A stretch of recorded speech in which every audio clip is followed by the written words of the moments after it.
Welcome, everybody. Welcome to this webinar, this veBINAR, as we call it, of ours. We're very happy to have Bruce Randall with us, and he'll be introducing himself shortly. We're here to talk about the AI human paradox. And in the little warm-up conversation that Bruce and I had, we already got very philosophical about it, and I'm really excited to explore this topic with him. A few housekeeping notes. We'll ask everyone to stay muted during the course of the webinar. That just enhances the sound quality. And we'll do about a 25, 30-minute conversation between Bruce and I, and then open it up for Q&A. We're happy to take questions if you're watching us on LinkedIn Live that you can put into the comment box. You can also put questions in the chat on Zoom. And otherwise, if you are on Zoom, then please go and stay with us until we open the mics for a more formal Q&A. Bruce, we're here to talk about the AI human paradox. Tell us a little bit about yourself and how this topic became a topic of yours, because as we said in the warm-up, at our age, nobody was born and said, I want to become an AI expert, since that wasn't around at the time. That's very true. So I've been in software sales for about a decade, and in with that came cloud and AI. And when I saw Neuralink put the chip in Nolan's head, and he could control the mouse with his thoughts, and he said sometimes it moves before I think. And then I've taken MIT courses on data science, and I'm building an AI application right now. I've read a number of books and talked to a lot of experts about this. So I've become a thought leader and done about 23 podcasts on AI. And what the book is about, it's about bringing consciousness together with AI because they both got one foot on the bridge and we don't know where or when or how long it's going to take or even if they're going to connect, but we think they will. So today, most of us using AI tools today have a clear separation because we know when we're using an AI tool. I know that when I go to Notebook LM or ChatGPT or any of the other tools that I am using AI. And then there are other events in my life where I don't use it. When I sit on the front porch and drink a glass of wine with neighbors, I'm not there to use AI. But what you're talking about is that these two pieces will merge and will be together at all times. Well, it's yet to be determined, but with Nolan getting a chip in his brain and being able to use telekinesis, when you put it in a human, you have both consciousness and intelligence. So that's the quick way to do it. When you work with AI, with all the different types of AI that are coming out, it's getting more intelligent. And Bernard Marr put a post on LinkedIn saying, "Do you think AI will ever be sentient?" And there was mixed results on it. So the topic is out there. There's not a lot of people that can talk about it because they're strictly AI, but I'm meditative and AI, and I can reflect on that better than most. So that's what I talk about. Mhm. Are there what I would label like different flavors of AI, different formats where that connection is more prevalent than in others? Will there continue to be um, purely AI tools and purely human interactions? Well, right now there's AI tools and human reactions, and that is unless there's three or four people that have a chip in their heads, or they've got a bot that put in their vein and it's reading everything in their body, which this technology is happening now or has happened, so it's real. It's just not real public out there. But what I see is I see AI progressing because we've got agentic AI now that can actually make decisions and take actions, although it's not out there in a lot of fanfare yet. And we've got AGI that it's reports that Google has that. They're just not opening the door to it yet. So it's advancing very, very quickly. And if you're into AI and you're studying it every day, you're seeing the daily advances or the every few days the advances that come out. And that's very fascinating because, right now in the lab, they're growing brain matter with AI intelligence, and that will never be sentient because it's grown, it's created. But there's all different ways that AI is being propagated now. And it's because it is so new and so intelligent, and there's so much potential there and there's no rules on it. So everybody's trying to create what they can just to see what they can create and to get new reports out there. Mhm. Well, I mean, obviously, um, it co comes with risks, and if there are no rules, it can also be abused. So what should someone like me, the common man, be looking out for? What should I expect to happen in the next 5 or 10 years?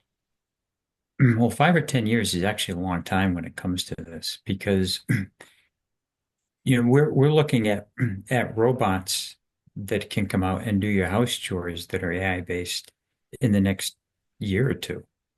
So it's coming to a home near you as soon as they perfect that. And they're enablers. They're supposed to enable us in many ways, whether it be on the computer and the apps we use, or whether it be with, the pending robots that are supposed to be coming out, and they're supposed to be affordable at some point, and that will, beg the masses to bring them in to help them out.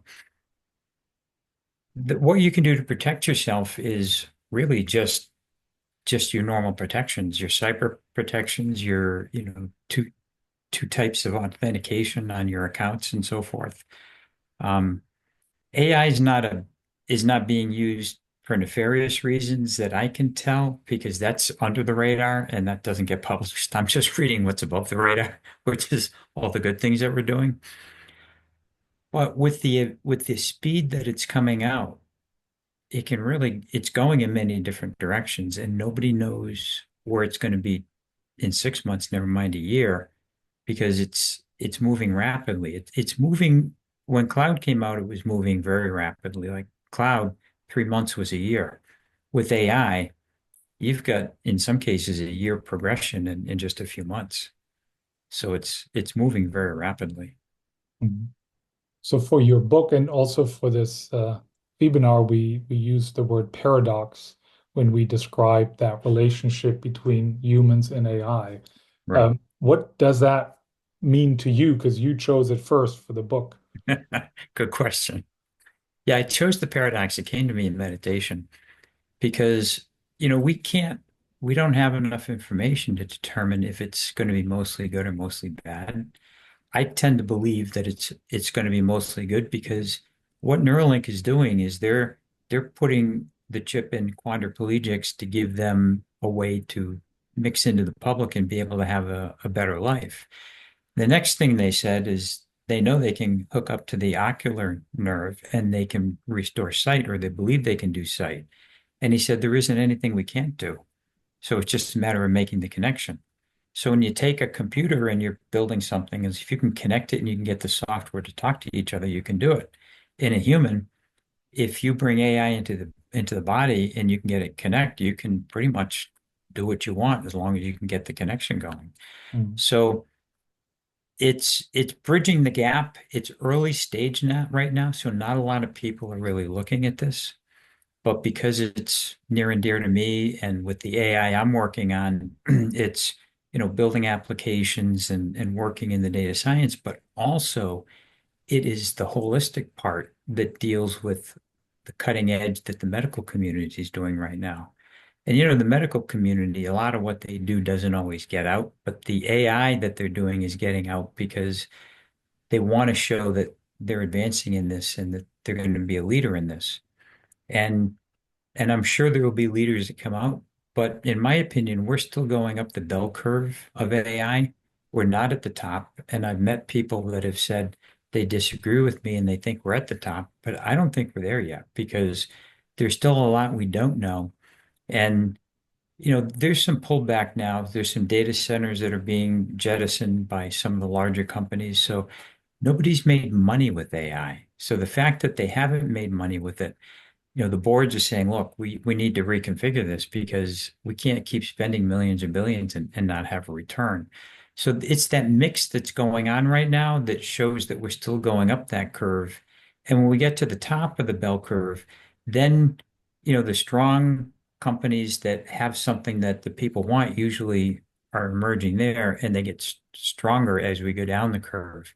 So we're not up there yet. We're still in the developmental stages and very much in that area. Mhm. So you describe projects on the medical side where um, disabilities or defects can be Mhm. corrected using it, or physical functions can be enhanced. You describe the robot and certainly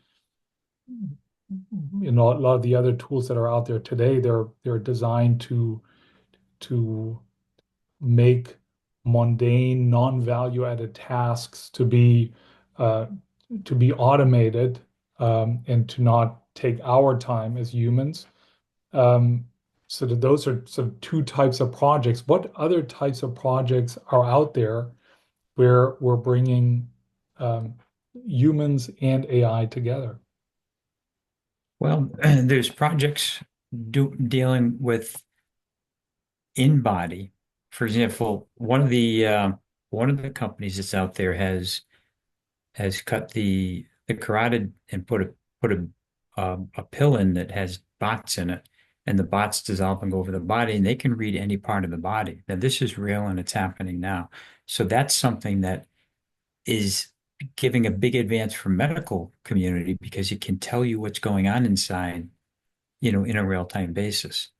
You've also got you've got agentic AI, which isn't strong yet in a lot of places, but agentic AI can actually make a decision and press the button where you know previous AIs haven't been able to do that.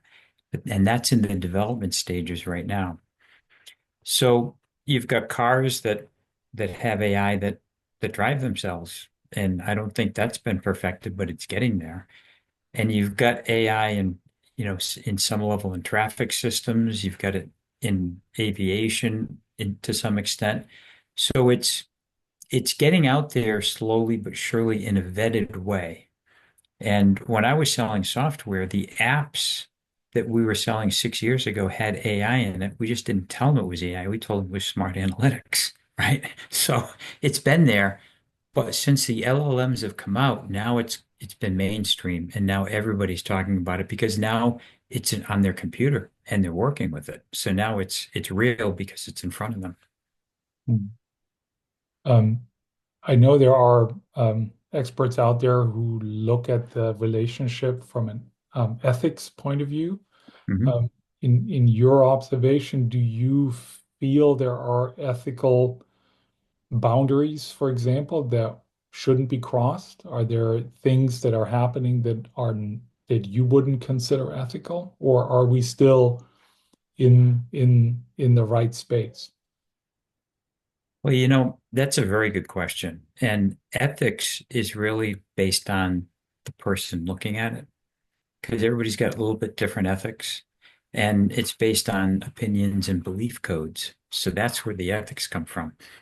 My perspective on it is that we need to be careful in that area because if you have, for example, religious beliefs, you may be violated before somebody that doesn't have religious beliefs, and that's a belief code, right? That's what that comes from. And when it comes to things in the body, although it's benefiting some people, their comment in their first press release was, well, if you have the money and you check out health-wise, you too can have a chip in your head, right? So it's open to those that can afford it.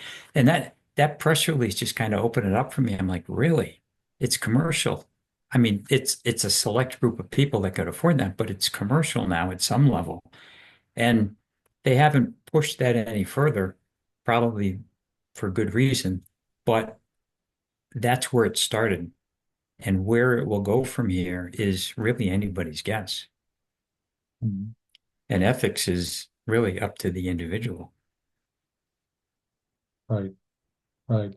Now we have a lot of sales leaders, Yeah. people that are in a career that you were in prior to what you're doing today.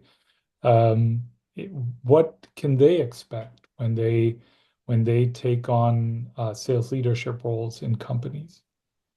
Yeah, that's a great question. AI is an enabler. So you can get more data on your salespeople and you can get more data on what you're offering. And you can feed it into AI or you can build a lead gen application to go out and have conversations online and bring leads into you. And then when your team goes out in the field, you can arm them with different perspectives that can get attention of people, and they can incorporate AI into what they're offering. It's in analytics now, right? And that's really the core of most companies. But in sales, the more information you have on the prospect, the better off you can make the presentation. And with AI, you can get all kinds of information on a company or an individual. You can get personalities based on the profile that you put in on LinkedIn, so you can really understand who you're going to meet before you get there, so you can make a better impact and make more sense to them because you know the personality that you're going up against that you're trying to help out. Or if you go in the old-fashioned way, I call it, right? It's just how you and I did it, Henning, right? You meet somebody and you start with a small talk and you figure your way through. It's like getting a jump start to that process, yet you have a lot more information going in and you can get there faster. Mhm. Now, the on the sales side, um, there's also a lot of things where a lot of situations where AI is taking over the process. So it's not just about gathering information prior to a sales call, but you might have a bot engaging you, and the idea would be that you don't realize it's a bot. That's Um, right. while, maybe today we're not quite there yet, but your point about rapid advancement it will very soon be such that you might be speaking to somebody, you think you're speaking to somebody on a Zoom call about a product, but it's really just an avatar and not a real person. And keep in mind that AI is a software program. So you program it and it comes from a repository. So even when you create an AI agent, you're programming in what information's there and you're programming in some of the responses. So you can tailor that and you can put just a regular conversational prompt or you can put a more formal prompt. You can program however you want to build that agent. And and depending on the market you're going to, that's how you'll frame the agent and the responses. And now, do you obviously from a as somebody who's grown up in sales and made a career in sales, um, do you look at those developments as something positive or something just inevitable, or is it at some point something negative because there's less human interaction in the entire sales process? That's a great question. And some of the old timers will look at it as it's negative because they don't want to understand it and they don't want to use it. But when we come more center stage, it it is an enabler. So it's helping us get to where we want to go. There's more information available. There's more um, analytics available for this. In fact, I used to look at my salespeople and I used to do the numbers based on the appointments and their hit ratio and so forth. And I used to train them based on their numbers. Now you can get an AI to look at the numbers and tell you where they need help. And you can even send them some links to help themselves before you before you help them. I mean, it can be a whole turnkey system. Mhm. And if the person's going to accept that and they're going to listen to that information and they're going to respond to it, they're going to show better numbers. So it can be all automated. It can be a mix, or you can just do it the old-fashioned way and talk to people, and they all work. It's just a matter of your vertical, which one works best. And verticals, for example, defined by what it is that you're selling, right? If you're selling a Correct. widget for $500, you can invest a lot of sales time in that. Right. But if you're selling, in an enterprise environment, $1 million software installations, then Right. that human element still is very, very important. Yeah, for example, the AI can look at the 10Ks, can look at the annual reports and pull the pertinent information out, and you have that all in a short period of time. And then you look and you say, based on what I have and based on what the 10K says and the annual report, now I know where my opportunities are and where they're not. Mhm. That's just one example. So I mean, I use a number of different AI tools, and every day I'm on this roller coaster between admiration for the just phenomenal analysis and guidance that it provides. And then the next moment I turn around and I see that it totally misinterpreted a conversation, for example, and didn't get the context right, and the recommendations are totally off. So, I mean, where would where do you see the in specifically for sales tools the direction going in the next 6 or 12 months? We're not talking Mm, about a year, right. 5 years, or 10 years, but just the next 6 or 12 months. What are the things that AI scientists and developers should be working on in this time period to make the tools better? Well, I always say if it's something very important, trust and verify. So you trust what you get and you have to verify it. Like I use Perplexity a good amount. They give me the sources that I can verify. And if something doesn't look right, I can check back and look at it, which is a good thing. And you can ask for sources also when you go into other AIs. But I think in the next 6 to 12 months, AI is progressing quickly. And I think that it's going to increase its presence in sales and marketing more than it is right now. But to say where it's going to be in 12 months, because that's one vertical in a whole mix, it's hard to say except that it will be more capable in 12 months than it is right now. And you probably, based on the data that they're using, you probably wouldn't have to test it as much. And one thing that I predicted, and it's starting to happen now, is we went from data silos to data lakes.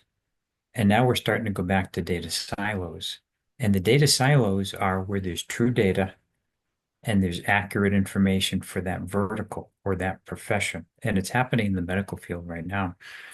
So when you get those verticals, and sometimes those silos, you have to pay to get into them, you know that what you're getting is accurate and you don't have to check it. And it's true data, which is sometimes a mystery to find depending on the organization that you're in. So that I see that continuing. I don't know how broad it will be in different verticals, but it's starting now, and I see that propagating. Yeah. Let's expand on that just a little bit because I've used like Notebook LM, for example, because I Mhm. can create my own data silo and Right. tell the prompt to only use that data silo. Um, Whereas on ChatGPT, you go out and source everybody, and what it ends up being is regurgitation of what it finds out there. And while it provides you the source, you do still have to check and make sure that that source is legit and not just a source that can't be trusted.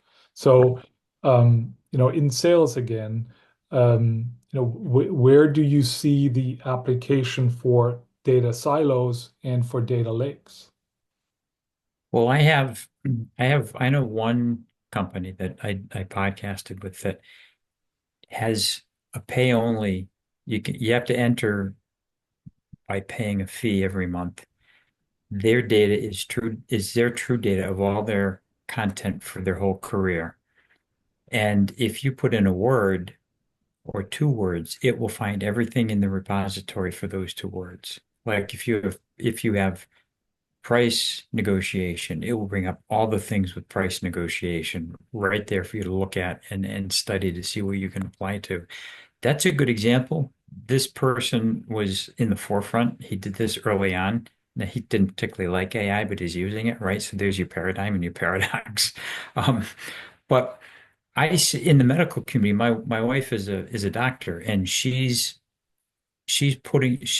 was talking about doing this before AI came in, and then when AI came in, I said, "Honey, you can put this in AI, and with all the data you have from your global work, you can put a paywall in front of it, or you can just let people use it. It's your choice."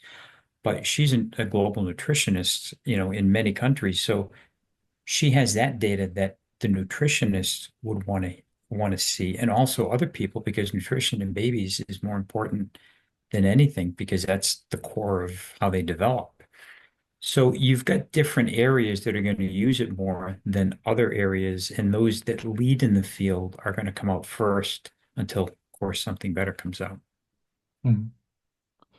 Great. Well, we're nearing the 30-minute mark, so I'll just heads up for everyone out there. If you have questions, get ready. I'll ask one more or cover one more topic with Bruce, and then we'll open up the microphones. Bruce, when does your book come out, and what's next for Bruce Randall in his quest to solve the paradox between humans and AI? Well, my book will be out within the next, I'd say, 4 months. I have it written. I'm just getting it all organized, which is taking more time than I thought because it's my first book. So that's coming out, and I do touch on quantum computers in there because quantum is where AI used to be, and it's moving quickly. So, well, it's not moving that quickly. When the two of those come together, we have complete paradigm shifts.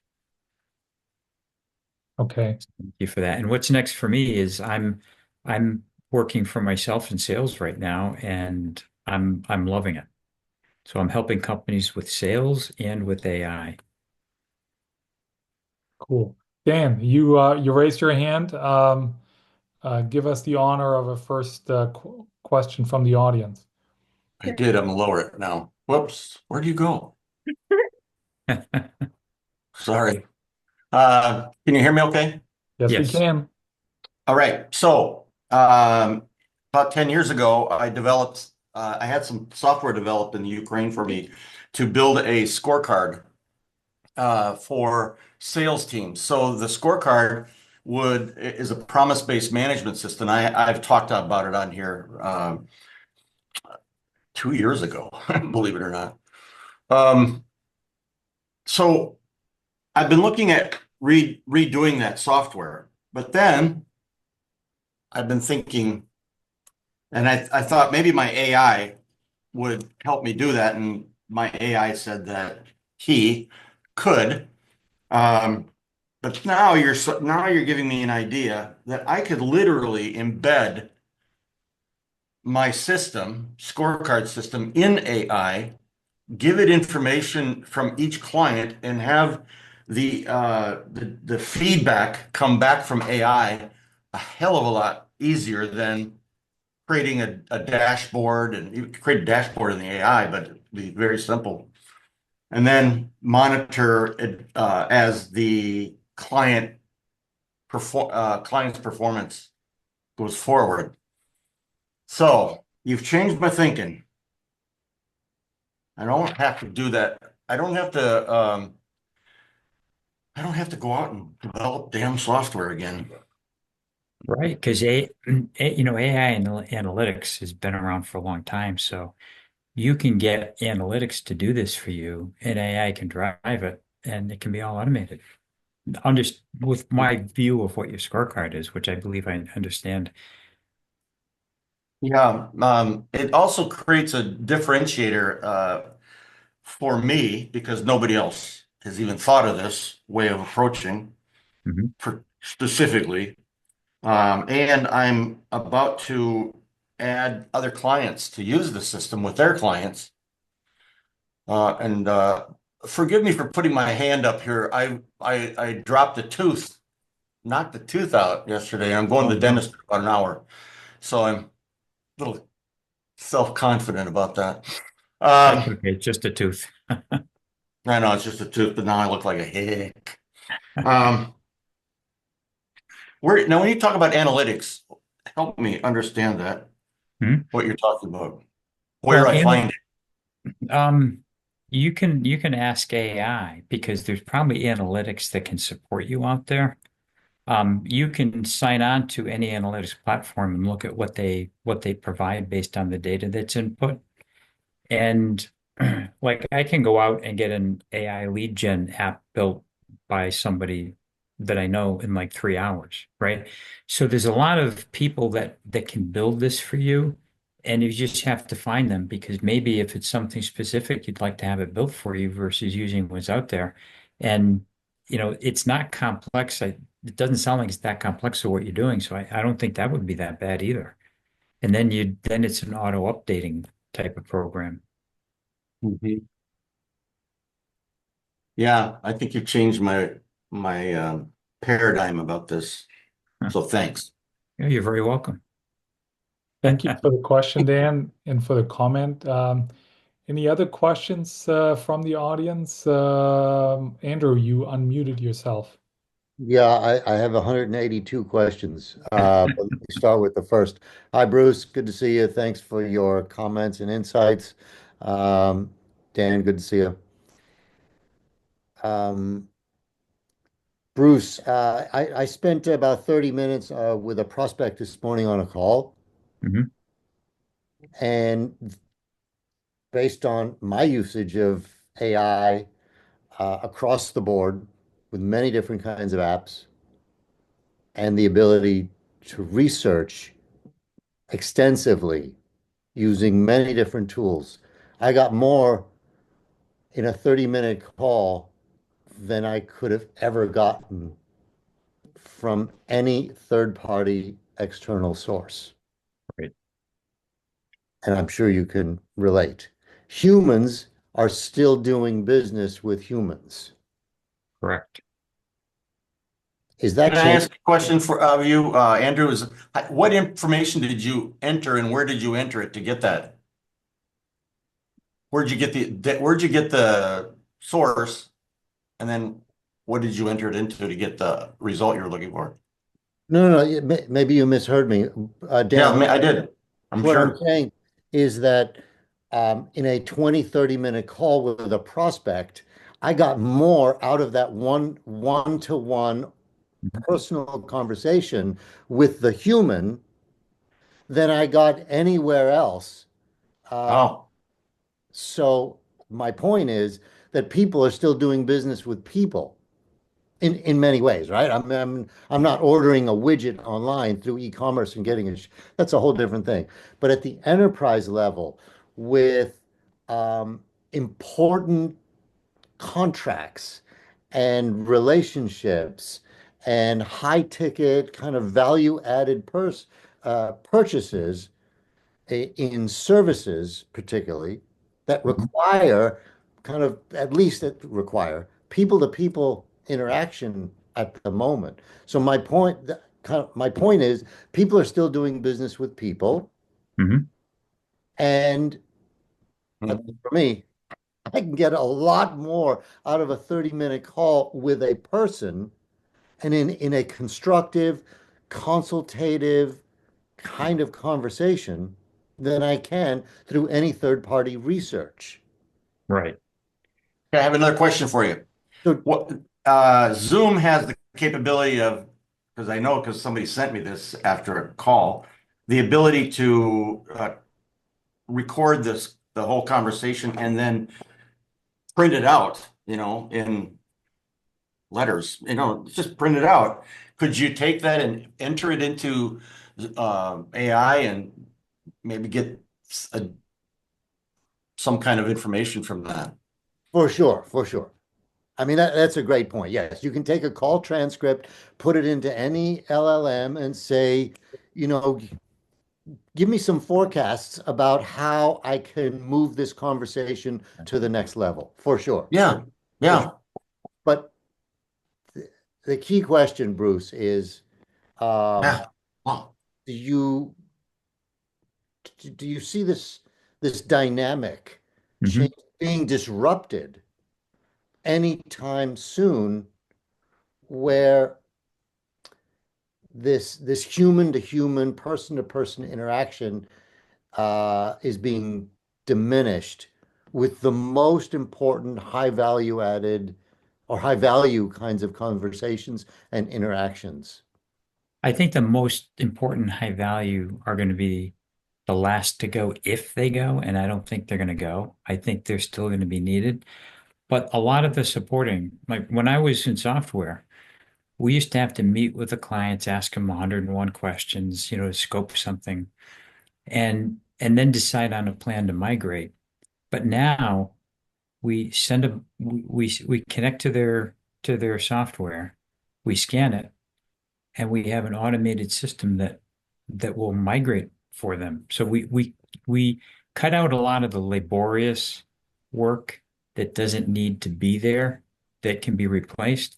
But the selling of it and the high level of it has to happen for that portion of it. So I think you're going to see segments of these areas be automated or be enabled with AI, but you're not going to see replacements for a long time because you just can't replace the whole thing yet. It's not there. Thanks. Yeah.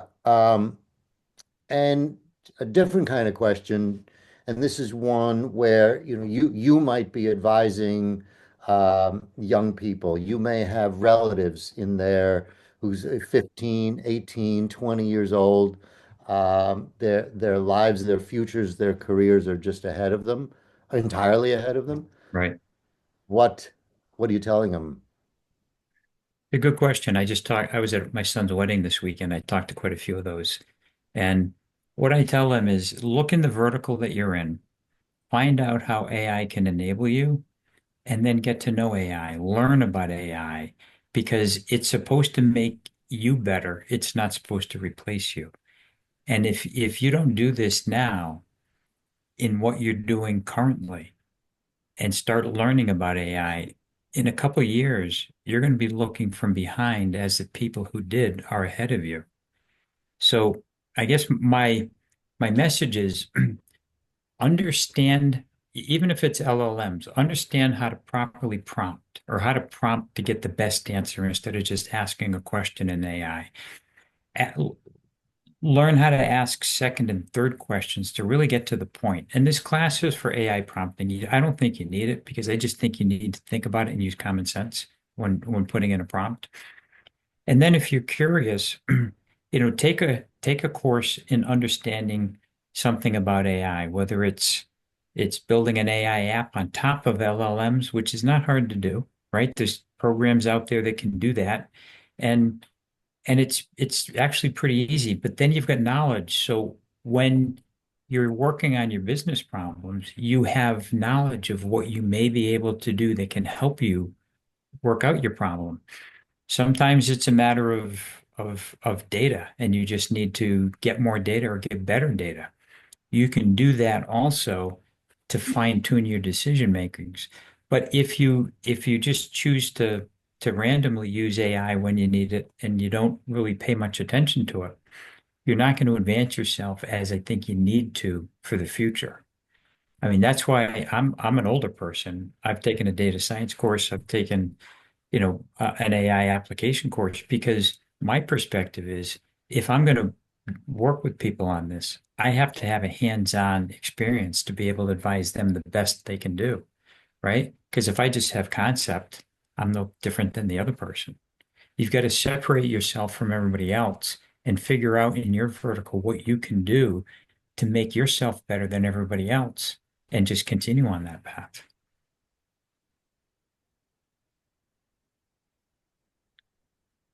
Henning, we should have webinars more often these days because during this webinar, Trump just paused reciprocal tariffs for 90 days. So thank you for doing that. Andrew, are your questions done? Can I have Bruce for a second? Please. I mean, my questions are not done, but Oh, I then can catch carry up on. with. I like your No, no, questions no, too. no. I just I'm going to call. I'm better going than to spend Trump. the whole day with Bruce next week. But no, go for it, Courtney. So Bruce, I think I've been trying to go to different AI events in Arlington where I Mhm. live, and I see a lot of it's either like a VC guy who knows it all because his money's in the data center, or me in my kitchen with Chat GPT.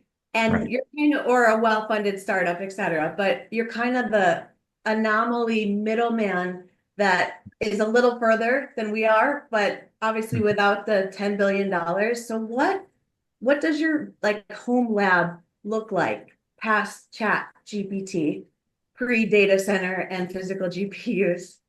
Yeah, well, I'm always taking courses by really smart, by people that I can relate to that are smart, because I want to learn what they know, and I want to be able to understand. Like I'm building an AI app right now, and I don't need anything. I'm just building it because I need to know how to do this, right? There's programs I've never heard of. Bubble, Lovable, Hunch. Have you ever heard of those? These are really good programs that enable you to put together a question. I'll give you an example. I was putting a program or a request in Bubble, and it's kind of hinky. So I got out of that and I went to um, I think it was Lovable. And Lovable, I asked the question, and instead of giving me pieces, it gave me a complete website and landing page, all complete just by asking the right question. And I'm like, I'm done. I just have to hook an email to it, and I'm good, right? And put an API for the search engine I want to use, and I'm done. I mean, it's so simple now.